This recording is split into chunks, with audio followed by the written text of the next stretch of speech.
Viešpaties žodis atėjo man: žmogaus sūnau, kai siunčiu kalaviją į kurį nors kraštą, to krašto žmonės paima vieną vyrą iš savo tarpo ir paskiria jį būti jų sargybiniu. Jei šis sargybinis, pamatęs atžygiuojant kalaviją, nepučia rago, kad ir žmonės būtų įspėti, o kalavijas ateina ir atima kuriam nors iš jų gyvastį, tas žmogus buvo nužudytas už savo kaltę, tačiau jo kraujo pareikalausiu iš sargybinio rankos.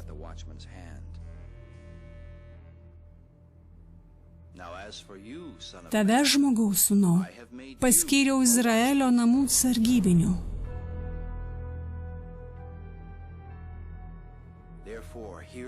Kada tik išgirsi iš mano lūpų žodį, perduosi jiems mano įspėjimą. Jei tariu nedorėliui, nedora žmogau, tu tikrai turi mirti, o tu nekalbėsi, kad įspėtumei nedorėlį mesti savo kelią. Tas nedorėlis tikrai mirs dėl savo kaltės, tačiau jo kraujo pareikalausiu iš tavo rankos.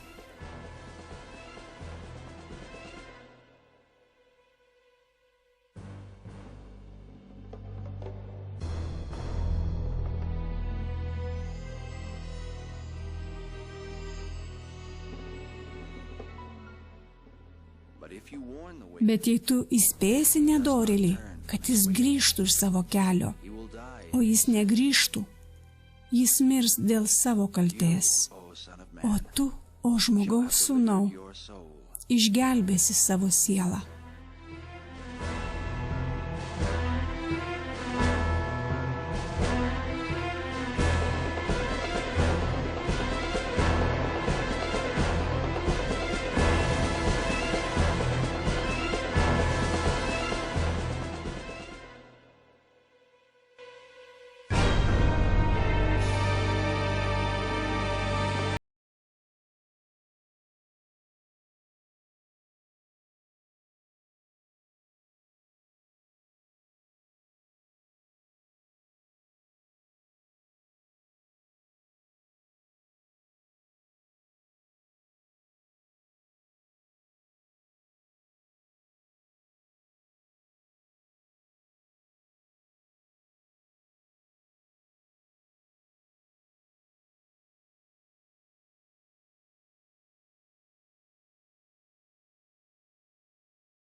Susirinkite ir ateikite visos tautos, susirinkite aplinkui.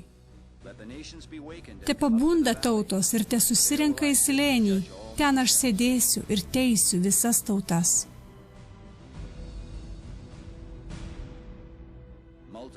Minių minios sprendimo slėnyje. Viešpaties diena arti sprendimo slėnyje.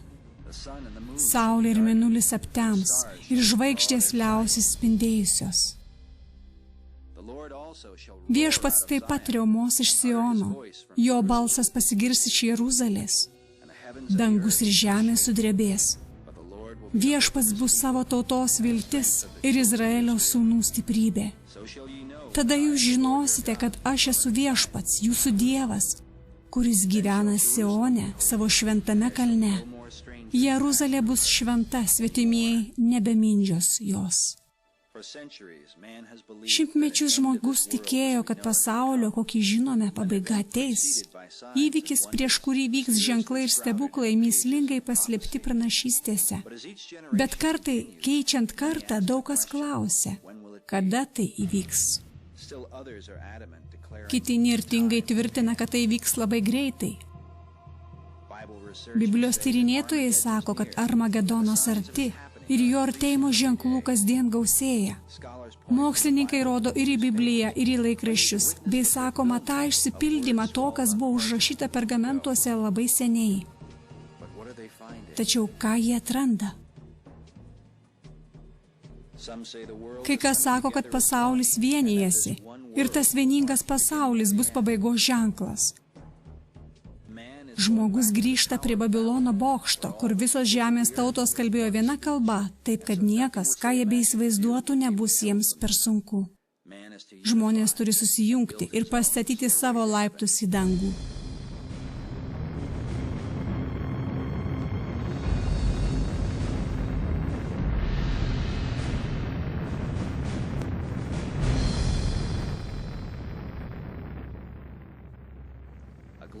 Globali ekonomika žygiuoja pirmyn. Jungtinės tautos šaukia apie tai, kai ragina sudaryti pasaulio vyriausybę. Tuo metu popiežius, kaip tariamas Kristaus vietininkas, imasi iniciatyvos, kad suburtų visas tautas į vieną pasaulinę religiją. Susiėmęs rankomis su budistais, hinduistais, vudų dvasininkais ir burtininkais, jis sako, kad mes visi meldžiamės vienam Dievui. Ar šie dalykai gali kurti platformą tam, ką Biblija skelbė prieš daug šimtmečių?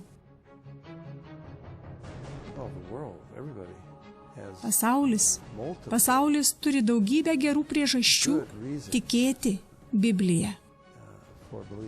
Biblija visų pirma yra pranašystė. Manau, kad 28-29% Biblijos yra pranašystės.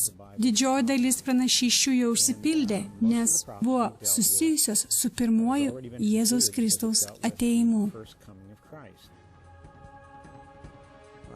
46 pranašo Izaijos skyriaus 9 ir 10 eilutėje Dievas sako, kad jis naudos pranašystę, jog įrodytų savo buvimą, kad Biblija yra jo žodis.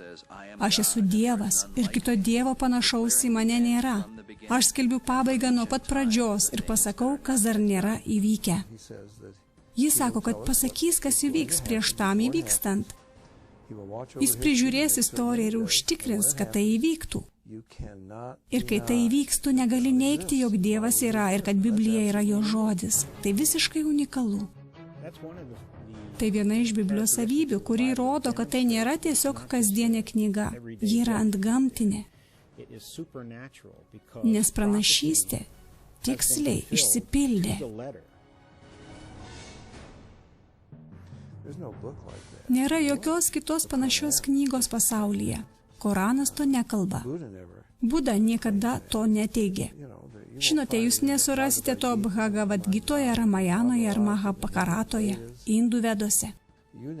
Jūs galite paminėti bet kokią religinę knygą pasaulyje, Konfucijaus ar Budos posakių knygą, ar kas tai bebūtų, ten nėra pranašysčių. Tai nėra pigios ekstrasensų pranašystės.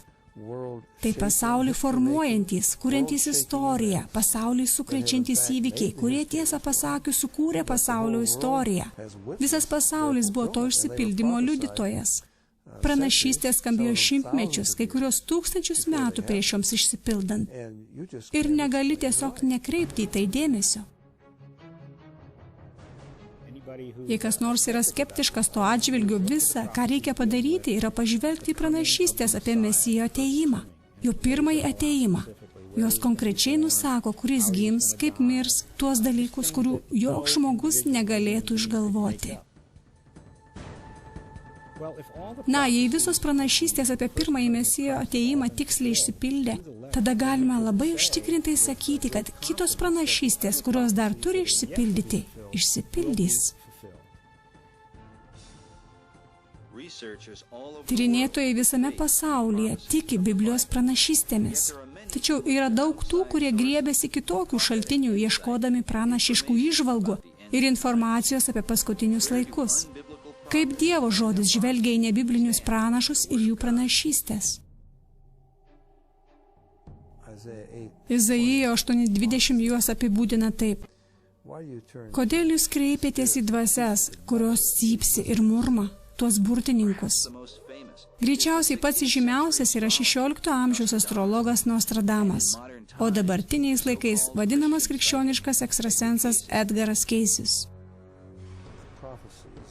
Vadinamosios Nostradamo pranašystės jokių būdų nėra tiesmukos.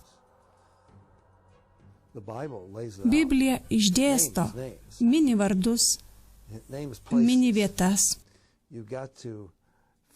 Nostradamo pranašystėse jas reikia išmąstyti. Jos gana miglotos ir gana dviprasmiškos. Nostradamui dažnai priskiriama, kad jis išpranašavo Napoleono Bonaparto valdymą. Argumentas atrandamas šiame mįslingame ketureilyje. 3 mėnesį kylant saulei, šernas ir leopardas susitinka mūšio lauke. Išvargęs leopardas žvelgia į dangų ir mato erelį žaidžiantį su saule.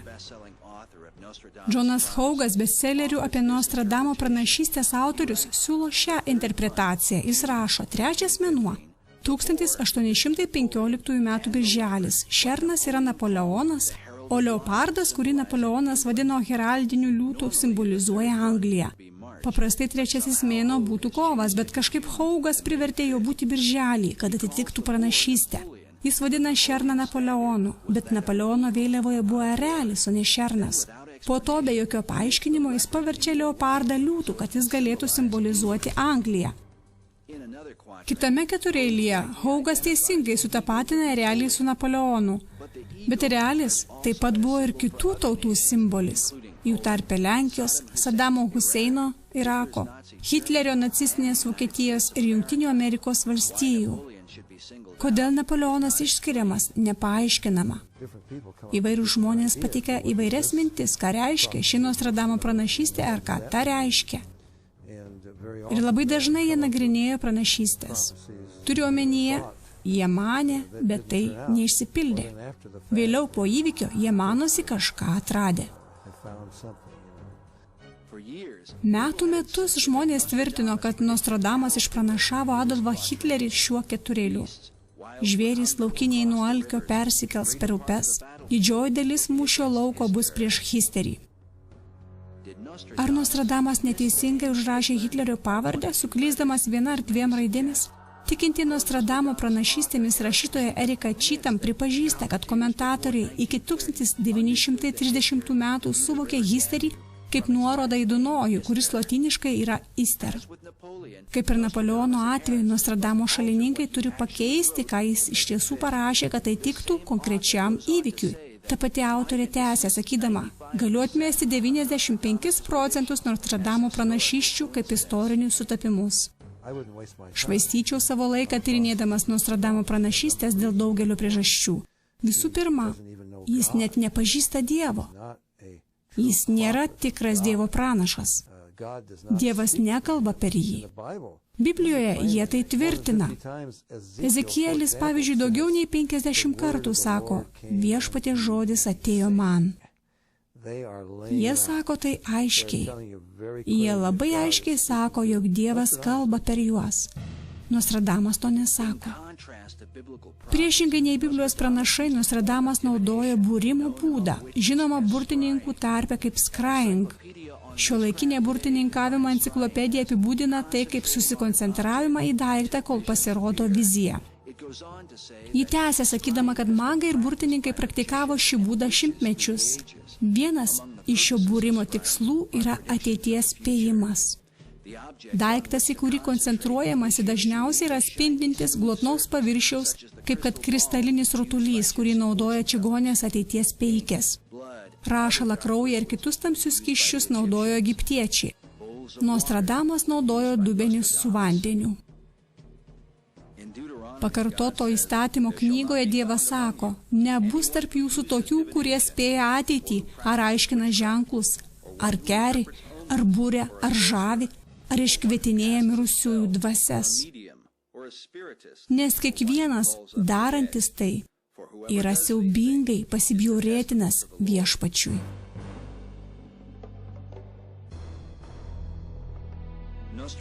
Atrodo, jog pats Nostradamas pripažįsta, kad tai, ką jis darė, yra smerktina. Nostradamo enciklopedija sako, jis nurodo, kaip ateities spėjikui įmanoma atverti protą dieviškam įkvėpimui. Tačiau beveik neatsikvėpdamas jis maldauja savo mažo sūnaus niekada neužsiminėti tokiais dalykais, nes jis sako, jie suteršia kūną, sujaukia protą ir nukreipia sielą į pražūtį.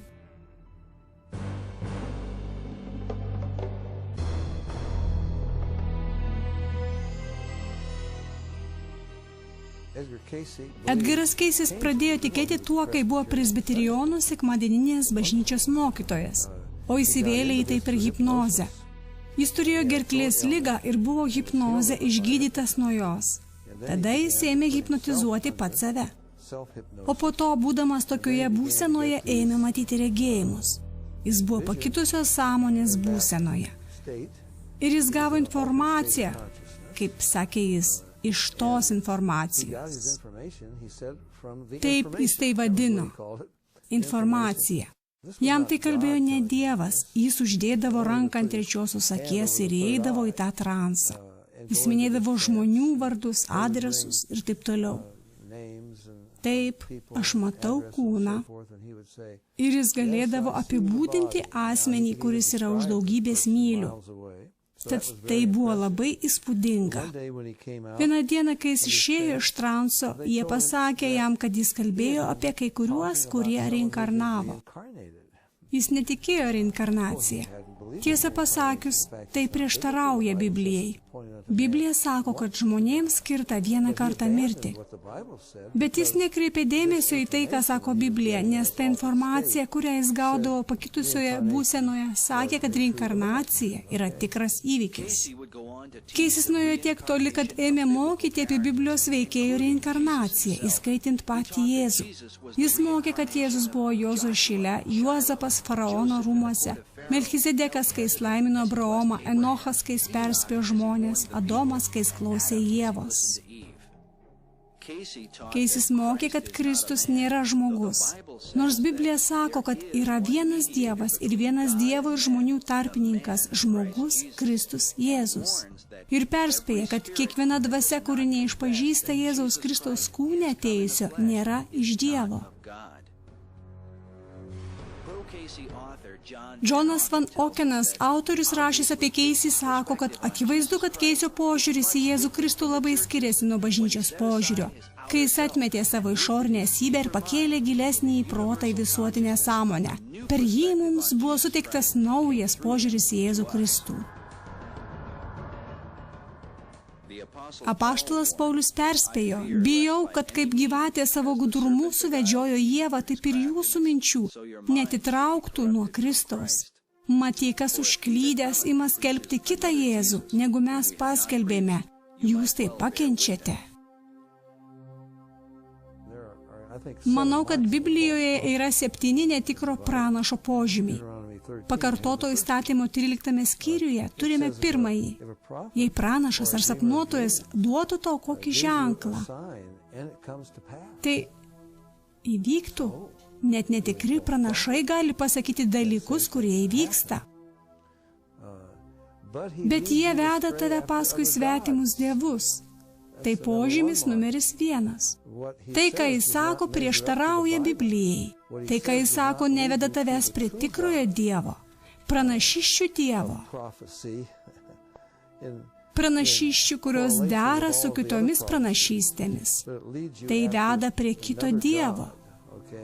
Numeris 1. Nesvarbu, kaip įspūdinga tai bebūtų. Neklausyk to pranašo ar to sapnuotojo žodžių, nes viešpats jūsų Dievas bando jūs, kad sužinotų, ar jūs iš tikrųjų mylite viešpatį savo Dievą visą širdimi ir sielą. Tad tai pirmasis kriterijus. Ir Nostradamas niekada nieko nevedė pas tikrąjį Dievą. Edgaras Keisis sakėsi esąs krikščionis, bet jis buvo suklaidintas savo informacijos. Jis buvo atitrauktas nuo tikrojo Dievo, atitrauktas nuo Biblijos.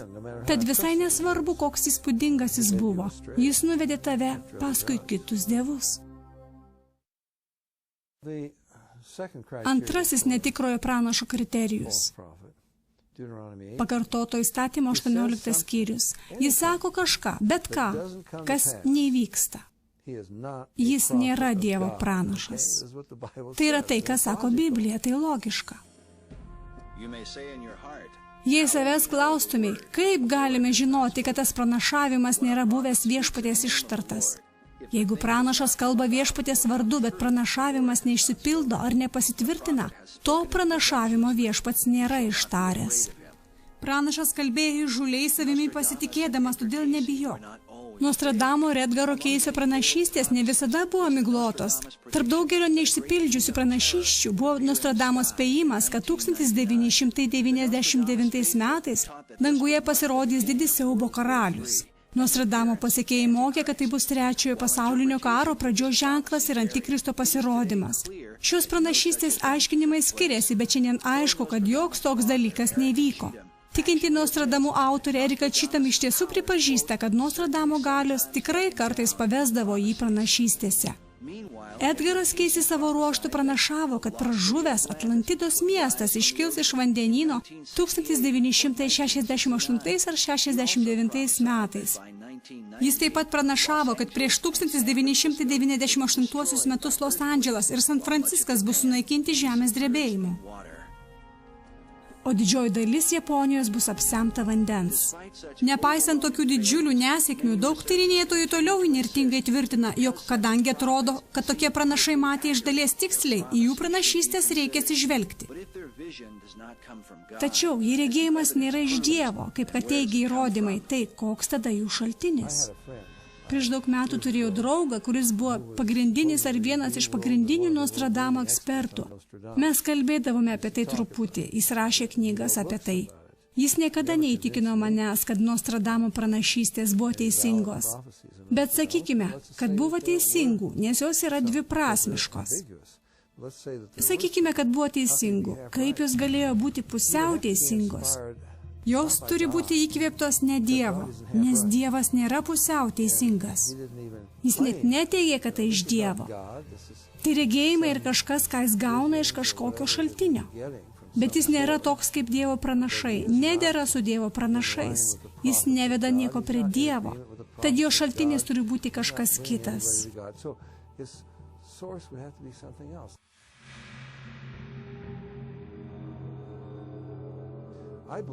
Aš tikiu, kad šėtonas gali pateikti spėjimus tik tada, kai jo agentai juos įvykdo. Tad jis gali numatyti nelaimės ir panašius dalykus ir padaryti tai. Turiu omenyje, šėtonas gali daryti tam tikrus dalykus. Jobo knygoje jis sukėlė vėją, kuris nugriovė namą. Jis turėjo tokią valdžią, kad visada palikdavo kažką gyvą. Jis sukurstė sabiečius ir chaldėjus ateiti ir pagrobti Jobo kaimenės ir nužudyti tarnus. Ir visada vienas likdavo gyvas, kad ateitų ir papasakotų Jobui. Tada akivaizdu, kad jis turi kažkokią valdžią, jei Dievas leidžia jam daryti. Taigi šėtonas gali padaryti kai kuriuos dalykus, kurie atrodo antgamtiški. Ir greičiausiai jis turi intelekto koeficientą, kokį turi 1000 kompiuterių. Ir jam nereikia kompiuterio. Tad jis gali ekstrapoliuoti ir išmastyti, kokie dalykai gali atsitikti. Tad galima gauti tam tikrą tikslumą, bet ne 100%. Turiu omenyje, kad tai toli nuo tiesos. Tad pats faktas, jog tai nėra 100% tikslu, įrodo, kad tai nėra iš Dievo. Tačiau klaidingos pranašystės nėra būdingos tik kultams, naujajam amžiui ir jo pasekėjams. Atrodo, kad tai yra priimtina kai kuriuose bažnyčiose. Rikas Joyneris, kuris skelbėsi esąs pranašu, parašęs knygų apie pasikartojančius Jėzaus Kristaus, nesuskaičiuojamų angelų ir pragaro kariuomenių, bei paties šėtono regėjimus iš tiesų kovoja su perspėjimu, pakartoto įstatymo knygoje.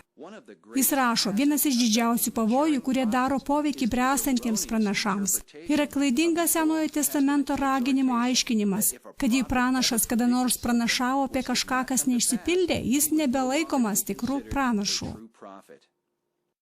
Joyneris gina melagingas pranašystės, sakydamas, niekas negalėtų tikėjimu, kuris reikalingas jo pašaukimui imti pranašauti, jei žinotų, kad vienintelė klaida sugriautų jo gyvenimą. Jis palaiko nuomonę, kad bendras pranašiško apreiškimo lygis bažnyčioje buvo tikslus, apie 65%. Kai kurie pranašai tikslus tik 10%.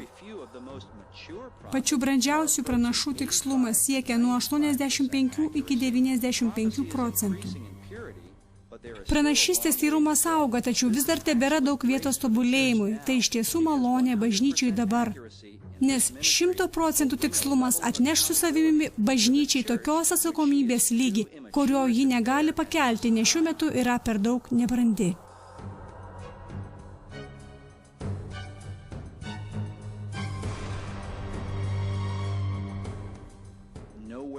Biblijoje niekur neparašyta, jog Dievo pranašai būtų lavinami tokiu būdu. Pranašas Samuelis buvo Dievo pašauktas, kai tebebuvo berniukas, bet raštas sako mums, kad Samueliui augant viešpats buvo su juo, nepalikdamas nevykdyto nė vieno savo žodžio. Dievo perspėjimas skamba aiškiai, o pranašas drįstantis tarti mano vardu pranašavimą, kurio aš jam neįsakiau tarti.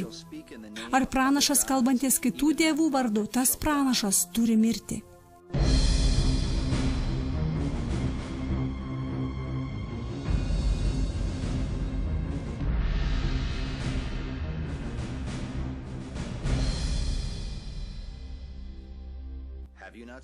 Argi netuščią regėjimą matėte ir argi nemelagingą žiniavimą skelbėte?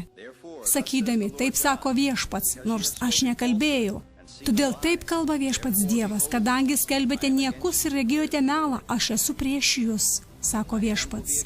Manoji ranka bus prieš pranašus, kurie turi tuščius regėjimus ir skelbia melagingus spėjimus.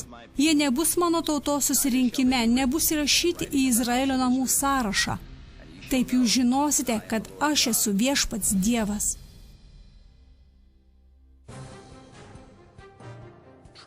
Eidami nuo pranašų, apie kuriuos Dievas sako, kad jie neduos šiai tautai jokios naudos, mes veržėmės prie tikrų Dievo pranašysčių, kaip sakė Danielius. Betgi yra danguje Dievas, kuris apreiškia paslaptis ir jis atskleidė, kas įvyks dienų pabaigoje. Beveik prieš 2000 metų apaštalas Jonas matė regėjimą apie pasaulio pabaigą.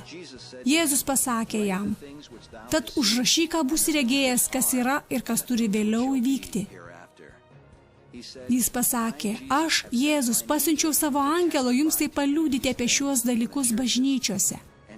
Tad Jonas pradeda savo knygą sakydamas, palaiminti pranašystės žodžių skaitytojas ir klausytojai, ir tie, kurie laikosi, kas joje parašyta, nes laikas yra arti.